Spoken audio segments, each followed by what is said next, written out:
All right, we're going to go ahead and get started on lesson 13. This is page 131. It says, for our example, use an area model to find the product 2/3 times 3/5. Each row is 1/3 of the whole. So we see that right here are our rows, up and down. These are our columns. So each column is 1/5 of the whole.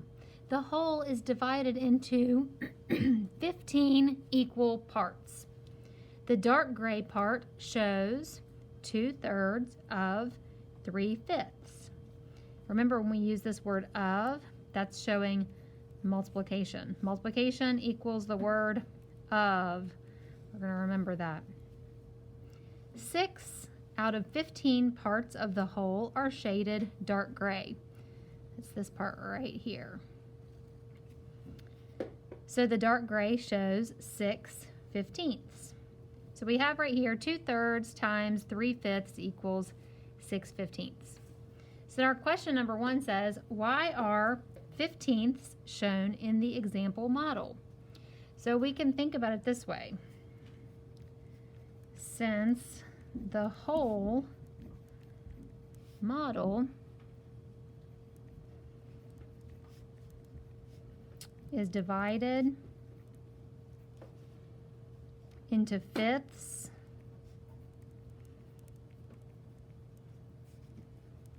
and thirds, we get 15ths.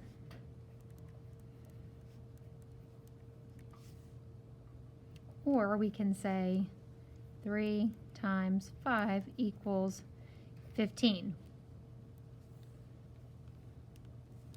Number 2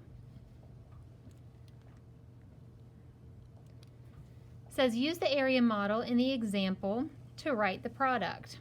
So we're going to be using this example to help us out here. We have 1/3, which is just one of these, times 3/5. So we're going to go ahead and use these, but we're only using one up here. So we would have 1, 2, 3 shaded out of the 15. So we have 3 over 15. And for the sake of this activity, we are not going to reduce, even though we know that we could.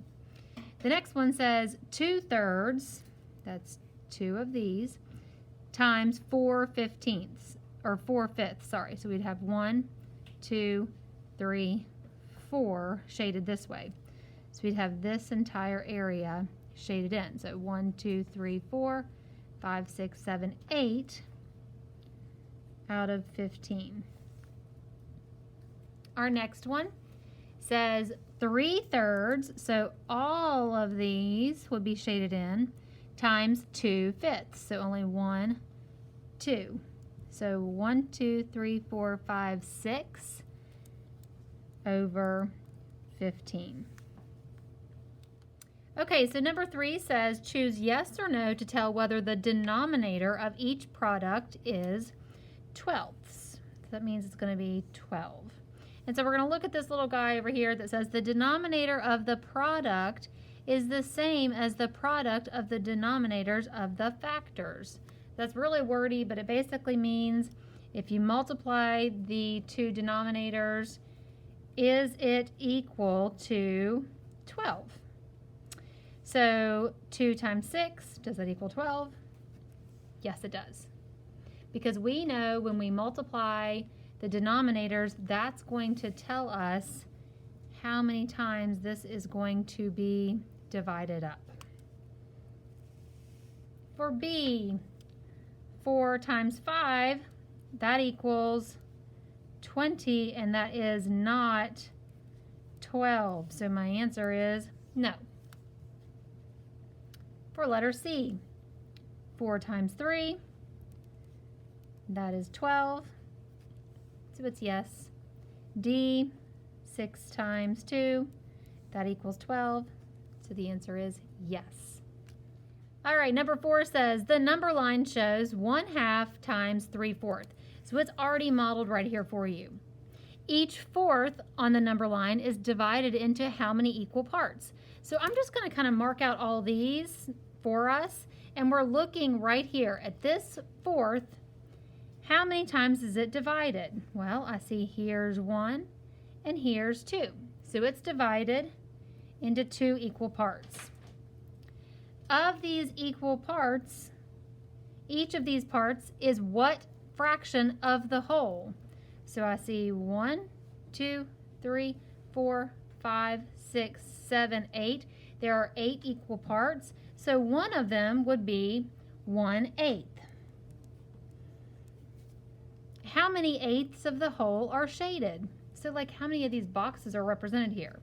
1, 2, 3. So there are 3 boxes that are represented.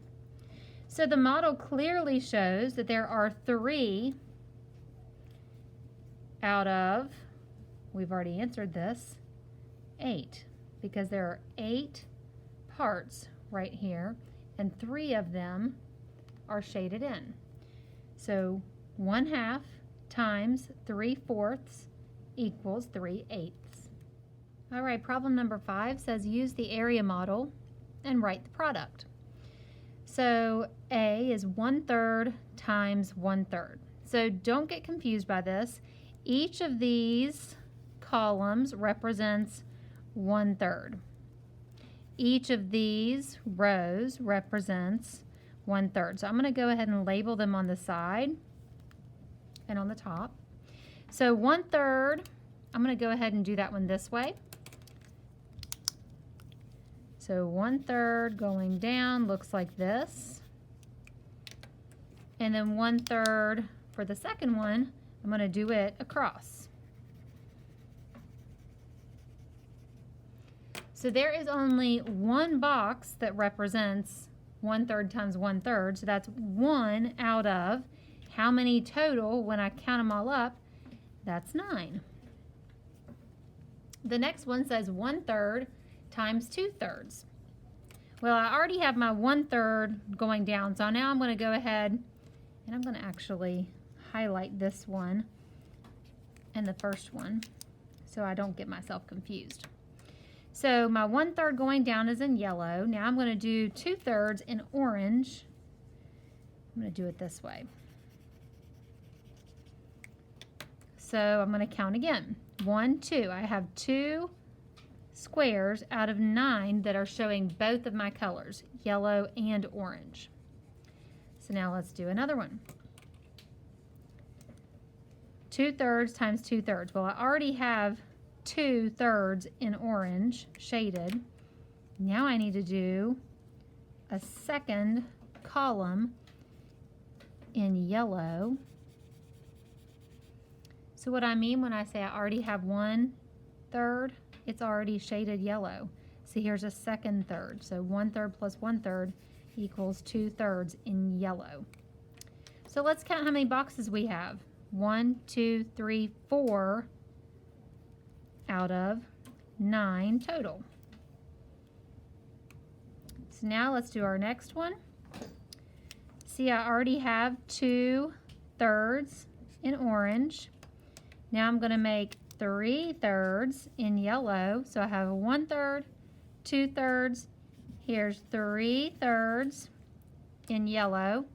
So how many boxes is that? 1, 2, 3, 4, 5, 6 out of 9. Now let's do our last one. I already have 3/3 in yellow. Now we've got to do 3/3 in orange. So I'm going to color in these. So I should have all 9 out of my 9 boxes that are colored in, which equals 1 whole. So problem number 6 says choose whether the statement is true or false for the product of 2/4 times 3/5. So I'm going to go ahead and do 2/4 times 3/5 over here to the side so we can visualize what that looks like. 2 times 3 is 6. 4 times 5 is 20. Now keep in mind 2/4 is the same thing as 1/2. 3/5 is a little bit more than half. So we're going to have to keep that in mind when we talk about these problems down here. All right, so the denominator is 20. So I'm looking at the denominator. It is 20. True. B, the denominator is 9. Nope, the denominator is not 9, so that's false. C, the product, that means the answer right here. The answer to a multiplication problem is called the product. The product is less than either factor. So the product of this, 6/20, is less than either factor. So 6/20 is that smaller than 2/4. Remember, 2/4, if I were going to look at it like this, that would be half. 3/5, if I were looking at it like this, there's that magic halfway point. It would be about here. 6/20, here's the magic halfway point. It would be about here. So the product is less than either factor. That's true. Because 6 out of 20 is smaller than 2/4, and it is smaller than 3/5. The product is greater than either factor. Well, we just said it was true that it was less than either factor, so it's the opposite. So it is false.